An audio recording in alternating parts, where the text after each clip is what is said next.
Can AI assuage loneliness? And if so, what kind of loneliness can it address? Why am I asking this? Well, mainly because loneliness is not just one thing. Turns out that loneliness comes in kinds, and those kinds have a lot to do with what is needed when you're feeling lonely, such that perhaps you feel like you need a hug. And that's one kind of loneliness. Perhaps you need somebody to have deep conversations about subjects that only you and a few other friends are interested in. Or perhaps you just feel like you want to share knowledge about a very specific time in your life in a very specific region where you used to live. Those are distinct kinds of loneliness. And the problem here is that you might be suffering from one kind of loneliness, and if somebody gives you something else, the loneliness will not go away. So today, we're going to be talking about whether artificial intelligence can address any kind of loneliness at all, whether there's a technological solution to a very personal and social problem.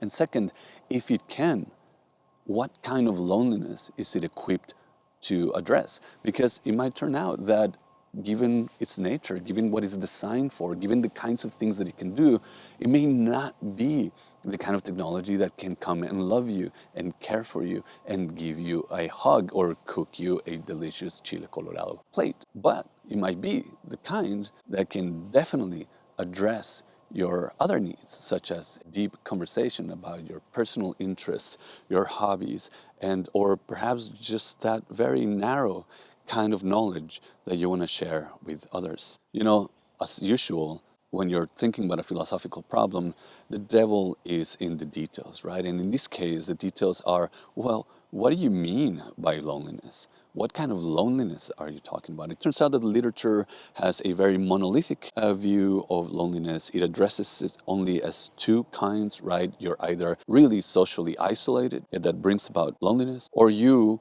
perceive to be socially isolated, even if you're not, and that brings about loneliness. But as we will see here, first of all, it's not even clear that social isolation is a sufficient or necessary condition for loneliness to arise. And second, of course, as we mentioned earlier, loneliness could be of different kinds. Now, another little detail that we have to address is that artificial intelligence is not this one-size-fits-all technology. It's not even a general technology. It's a technology that is designed for a very specific purpose with very specific aims that can only do very specific things, right? It is not meant to come and dig out a hole for you. Is not designed to carry out physical tasks for us. It is a technology that is designed to help us carry out knowledge tasks, epistemic tasks, tasks that have to do with questions, with conversations, with cognitive elements, with our psychological elements, etc. So let's start with the first part, loneliness as a societal issue. It wasn't always the case that loneliness was deemed one, a health issue, and two, a societal issue. Some people thought that loneliness was a deeply personal sense of lack of belonging. Some people thought that loneliness was almost like a response or a feeling towards the vastness of the universe and our smallness within it. Now, in the last 50 years or so, the way we understand loneliness has changed. Now we understand that loneliness has health ramifications for the individual. We understand that being lonely actually can maybe shorten your life, that it can definitely reduce your quality of life, etc. And so it has become a health issue. Second, it turns out that loneliness has also been identified, particularly in the last 20 years or so, as a societal issue and not just a personal health issue. This is because social isolation in general may be a contributing factor to the weakening of the social fabric.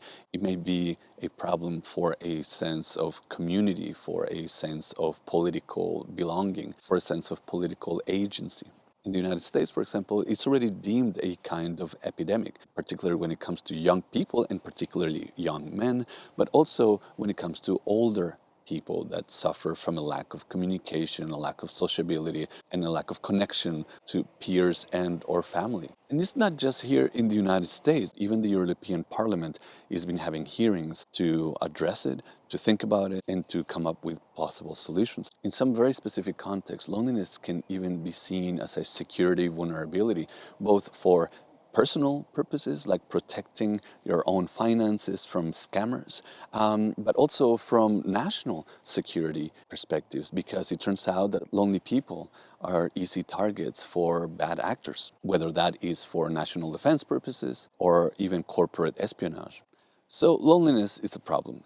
What about AI as a solution? Turns out a lot of companies are just betting on the fact that their products can address this issue. If you ask somebody from Silicon Valley, you might find that what they have in mind is artificial friends. That is artificial intelligence technology that can act as a companion, that can address your concerns, that can talk to you, answer your questions, that can even cheer you up in times of need. All you need is to talk to it and it will talk back. But it's not just Silicon Valley companies. There's been a lot of research that tries to address whether AI companions can help reduce loneliness, whether we can form bonds with these artificial agents, and ultimately whether it can foster a sense of belonging, right? Because it turns out that maybe when you go and share your very specific personal interests with your friend, your longtime friend, he or she may not care that you really like to make the tools to make clockwork from the 15th century may not be as exciting to your friend as it is to you. And that's a problem. You cannot share something that is deeply meaningful, something that you take a lot of time to develop, something that you really focus on with anybody else. Well, it turns out that maybe in these instances, AI can foster a sense of belonging. And of course, one of the things that has been in the media a lot lately is whether or not you can form very personal relationships with these technologies, particularly whether or not you can fall in love with these technologies, or whether the technologies can respond in such a way that they make you feel loved back. So, is artificial intelligence a solution if we have this problem called loneliness? And it arises because of our need to connect, because of our need to socialize, because of our need to share and engage with others. And we have this technology that seems to be able to talk to us, to address our questions, to address our concerns, in fact, sometimes even cheer us on as we're trying to think over a problem. Doesn't it seem like an obvious solution? Well, there's some people in the industry that think that this is exactly it. This is the answer, that we have a problem and we have a solution. However, the question is whether it's actually a solution. Problems arise when we start thinking about the way people use these technologies. It turns out that if you look at the way people use this technology, it's actually not clear that they're using it for this purpose. It's actually not even clear that they want to use it for these purposes.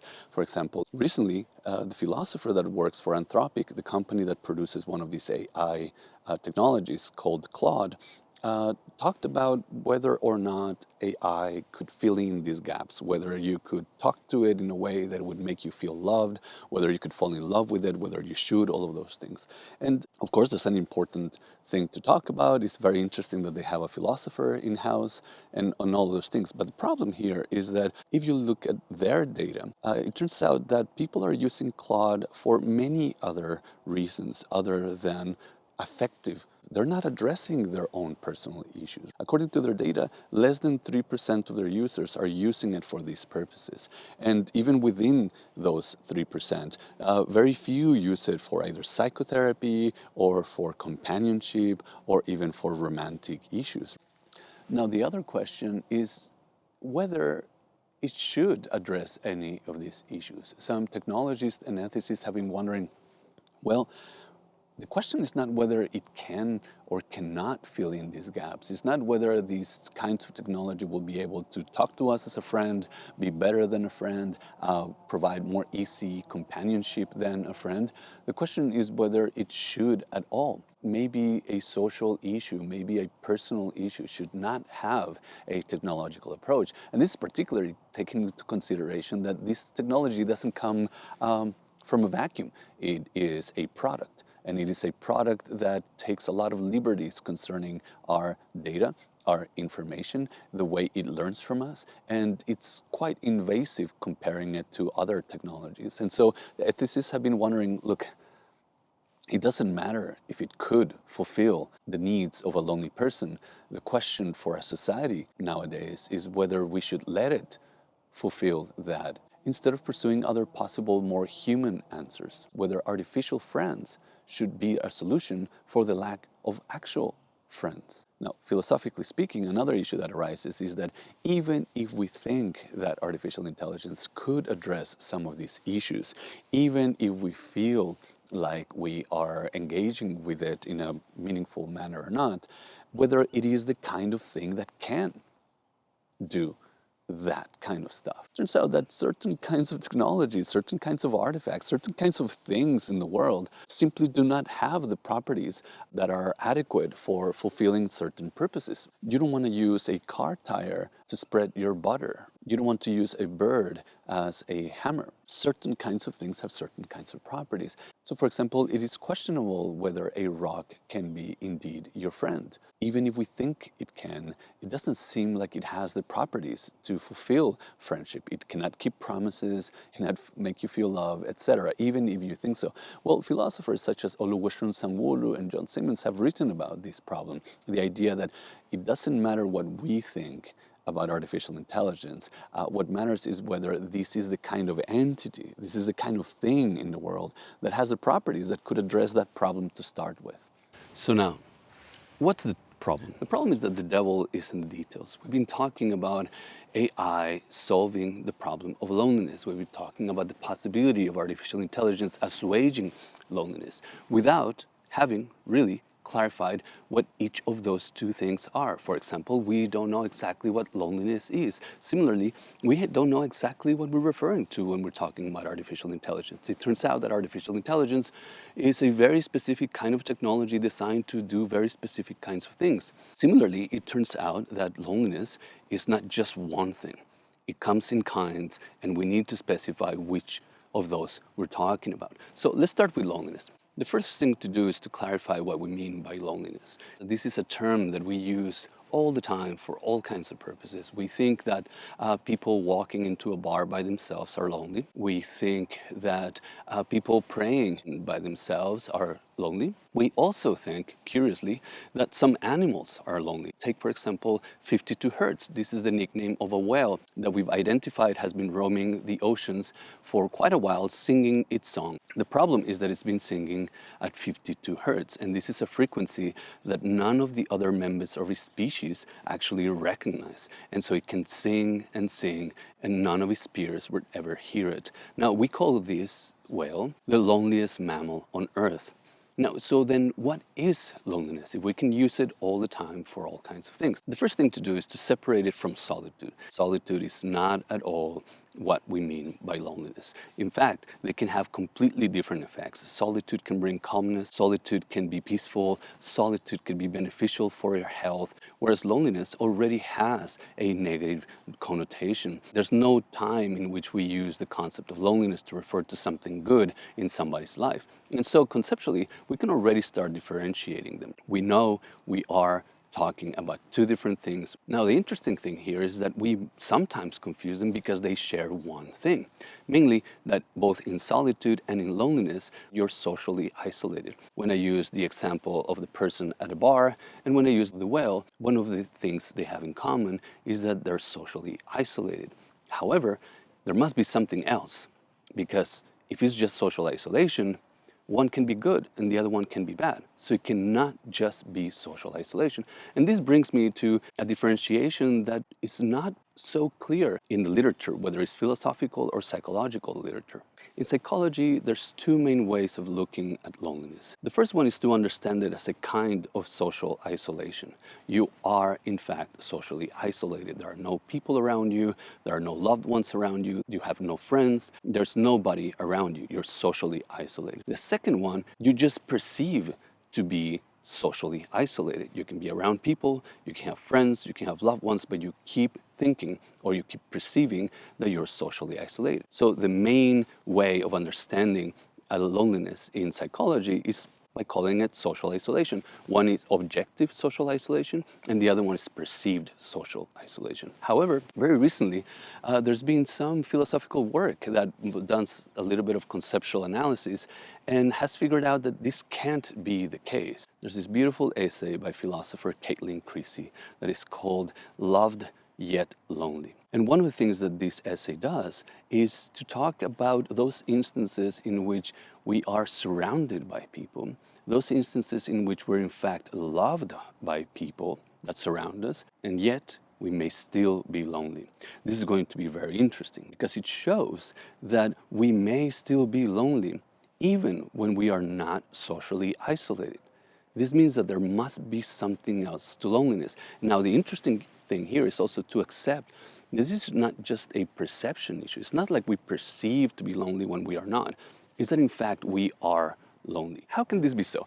This was really hard to explain. This seems counterintuitive, but there's a way to explain it. And this is by positing that there are simply different kinds of loneliness. Loneliness that arise because of different needs. So I wrote a paper about a specific kind of loneliness that seems to be at play in these kinds of scenarios. I call this kind of loneliness epistemic loneliness. And it's a kind of loneliness that arises in virtue of the need and the incapacity to have somebody, someone to share knowledge with, to construct knowledge with, to acquire knowledge with, to grow knowledgeably with. In other words, this is the kind of loneliness that arises in virtue of not having somebody as an epistemic partner, and that it specifically affects the knowledge creation, the knowledge accruing, and the knowledge sharing dimension of our interpersonal relationships. What does this mean? We've already talked about some of these examples. Sometimes what you need when you are lonely is not somebody to hug you, is not somebody to love you, but somebody to share an interest with, somebody to talk to, somebody to have a deep conversation about the things that you care about. This is not the same thing as being hugged. This is not the same thing as looking for or lacking a romantic partner. We've all kind of felt it, even if we didn't have a name for it. Now, importantly, besides this kind of loneliness, it turns out that given Creasy's examples of being loved and yet lonely, you can derive other kinds of loneliness that are not just epistemic, that are not just in virtue of knowledge. For example, if you look at her accounts of people that are lonely because by the time they came back from a study abroad trip, they have different values than those of their friends at home. The kind of loneliness that somebody may experience after parenthood when you don't have other friends who are parents or share the same values. This is yet another kind of loneliness that arises in virtue of the fact that you don't have somebody else to share values with, or somebody else that shares your values, or that can construct values with you. This I called axiological loneliness. Here are three key takeaways. The first one is that we have recognized that loneliness is not just one thing. In fact, it comes in kinds. Secondly, we have identified at least two important kinds of loneliness that are completely distinct to what most people associate with loneliness, right? The first one is epistemic loneliness, which arises in virtue of the fact that you don't have somebody to share knowledge with. The second one is axiological loneliness, which arises in virtue of the fact that you do not have somebody to create values with, to share values with. When it comes to artificial intelligence, we have to acknowledge that a lot of the underlying technology has to do with things like pattern recognition. Machine learning, for example, help us with tasks such as clustering, prediction, and things like that have to do more with what we do with our heads than what we do with our arms and hands. And so for somebody like me, artificial intelligence is particularly an epistemic technology. What does this mean? Well, it means that it was primarily designed, developed, and deployed to deal with information and data and numbers and symbols within a specific kind of context where we're trying to know things like inquiry, when you ask questions, when you use it for science, etc. But it's also designed to deal with this information, with this data, with these symbols in this context through a very specific kinds of operations, mainly through pattern recognition, mainly through analysis, mainly through prediction. And notice that all of those are kinds of tasks that have to do with the way we know things. That's why there are epistemic technologies. They deal with epistemic content in epistemic contexts through epistemic operation. Now, when it comes to generative AI, it turns out that the epistemic aspect is even richer, right? We deploy these chatbots, we deploy these novel interfaces with which we can talk to in a broad set of contexts. We chat with them, we ask them questions, we joke with them, etc., etc. So, in fact, we can say that the particular kind of AI that we're interested in is not artificial intelligence, but more like artifactual interlocutors. These are artifacts that we have built that are now capable of being interlocutors. They can talk to us, they can respond to our questions, and they can address our concerns, etc., etc. So now we have two very interesting clarifications. On the one hand, we have an epistemic problem, epistemic loneliness, and on the other one, we have a specific kind of technology, namely a epistemic technology. Now we can ask the question again, can artificial intelligence assuage loneliness? And if so, which kind? One of the first things that this clarification does is that it defines the kind of loneliness that we're after, right? So epistemic loneliness is defined as the inability to find an epistemic partner. The real question is, can AI be an epistemic partner? Now, it turns out that being an epistemic partner depends on a degree of epistemic involvement. Not everybody can participate in knowledge creation or knowledge sharing with anybody, right? Some of us know more than others, some of us know different things than others, etc. So, for example, I have a friend of mine whose main study before becoming a philosopher was to be a physicist. He is the kind of person that can talk to a physicist about Maxwell's equations and their implications. But when it turns to me, even though I'm an epistemic partner, I'm a willing kind of epistemic partner, I would love to share knowledge with him. I would love to grow knowledge with him. I cannot engage with him at the same level as his physicist friends when it comes to talking about the implications of Maxwell's equations. And notice that there, either of us is entitled to feel lonely because we are, in fact, epistemically lonely if what we're looking for is, or what we lack in life, is an epistemic partner. But this can be done with all kinds of examples, right? I can talk to you about that lady that used to own the corner store by my neighborhood in Juarez. I can tell you some details about her, like she was pretty crass and vulgar behind the counter.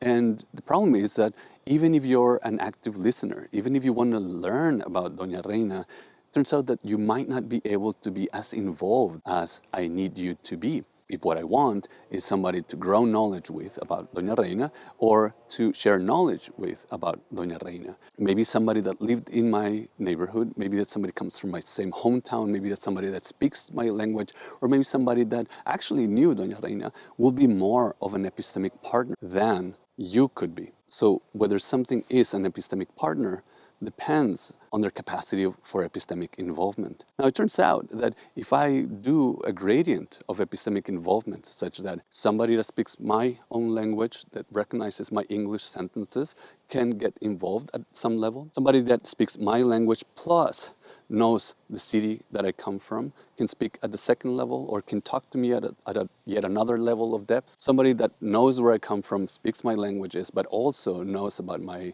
neighborhood or lived in my neighborhood, can further participate in my conversation and in our building of knowledge together. If further still, you happen to have known Doña Reina, then you know exactly who I'm talking about and you can engage in the conversation. You can get epistemically involved at an even deeper level. Now, somebody that knew Doña Reina as close as I did, for example, I worked for her. Let's say somebody else worked for her and knew even more information about her, can start building knowledge together with me, such that when we're reminiscing, when we have sharing memories, when we really want to talk about what it was to live in the early 2000s in the Arcoiris neighborhood in Juarez and to work for Doña Reina, we can really connect. We can say that we are epistemic partners in our sharing of knowledge, yes, but even in our building of knowledge and our creation of knowledge. This is important, right? Because it turns out that for a lot of things, AI will be just fine. It can find a lot of information that most people don't have. Even my closest friends won't have that kind of in-depth conversations that AI can have with me about a specific niche. But notice too, that the kind of knowledge that AI will have is the kind of documented knowledge, the kind of knowledge that is everywhere and for everyone. Talking about Doña Reina with AI will prove to be really inadequate. And sometimes that's exactly what we need.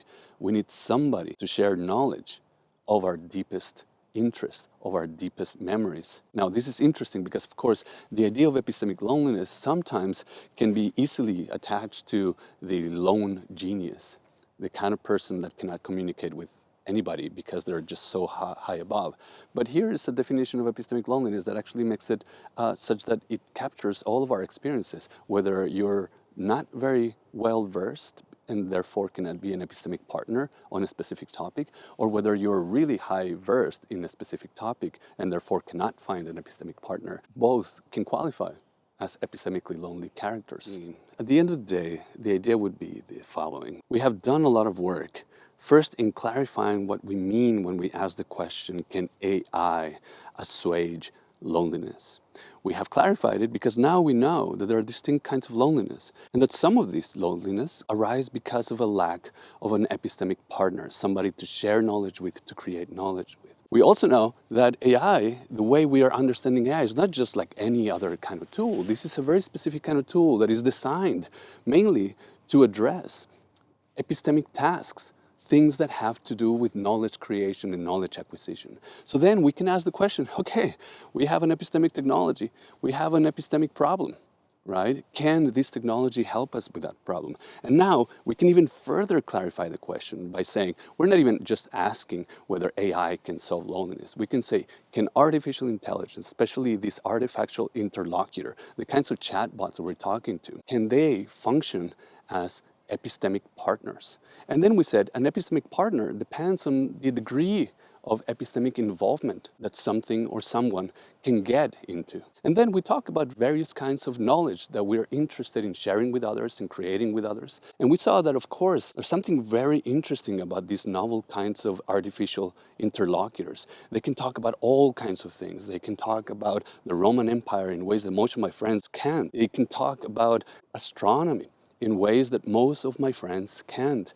They can even address things that are about films, literature, in ways that most of my neighbors can't, most of my friends can't, even most of my colleagues can't. So it can be an interlocutor. Importantly, it can actually even participate, get involved epistemically. It can have a degree of epistemic involvement that sometimes surpasses that of most of my acquaintances. So in some sense, it seems like if what I need is somebody to share knowledge with, if I'm epistemically lonely, AI may prove a very useful tool. But notice that the other thing that we said is that for most intents and purposes, we also want to share things that are a lot more personal, and not in the affective sense, not in the emotional sense, but in the knowledge sense, epistemically personal knowledge, such as where I come from, the people I knew at some point in my life, etc., are also very important in these kinds of interactions. And that's the kind of place that AI can go into. It